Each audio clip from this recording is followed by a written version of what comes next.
जी अस्सलाम वालेकुम। तो आज एक नंबर ते कतूरी है, ठीक है। छड़ दे रहते पिछे खुली छड़ देना। आ देख लो जी, सेहतमंद ने बच्चे। इधर इधर इधर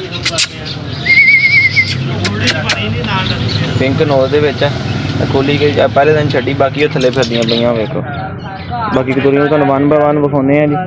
सब तो पहले नंबर ते है कतूरी है, मां भी तुहानूं दिखाउने हैं, बिल्ला इन्हां दा बाप आ, ठीक है जी। बच्चों दी अखां भी बिल्लियां ने, प्योर वाइट बच्चे ने। आ चेक कर लो, ठीक है। अज तरीक हैगी है जी 5 तरीक आ, बुध का दिन है, तो फ्रैश वीडियो हैगी 5 तरीक की। आ एक नंबर ते कतूरी है, लियाओ जी दूजी लियाओ। है जी दूसरे नंबर ते कतूरी है, ठीक है। इन्हें पिंक ते ब्लैक मिक्स नोज आ। तां चकी कतूरी, तां चकी जरा इदा हो, ठीक है जी। ए वेलो मादी हड्डा पैरों की भी सोहनी है, सेहतमंद आ माशाअल्लाह, छड़दा रह नसन दे। ए चेक कर लो जी, ये 2 महीने के कुछ दिन के बच्चे हो गए, ठीक है। खाते पींदे नसदे भजदे हर शै खाते हैं। ए कतूरी दूसरे नंबर पर है, कालियां नसां उन्दियां गुलाबी नसां, ठीक है। दोनों कतूरियां ने। ये 5 तरीक ते 10वां महीना 2022 फ्रैश वीडियो, तीजी भी फड़।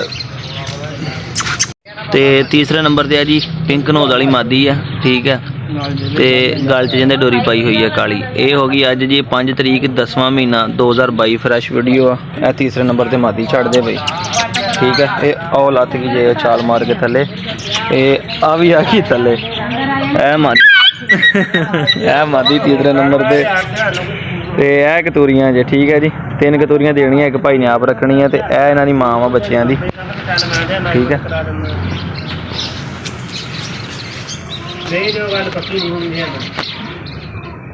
ए इन्हां दी मां वा बच्चियां दी, चेक कर लो जी, ठीक है। 5 तरीक 10वां महीना 2022 की फ्रैश वीडियो। हाँ जी, इंशाल्लाह बच्चे हम कन चक्कन लग पे, थोड़े दिनों में बच्चों कन कुन खड़े कर लेने। ए देखो ना, ए कन चक्कने सीधे कर लिया ने, एक कन है सीधा कर लिया, अद्धा खड़ा कर लिया ने कन।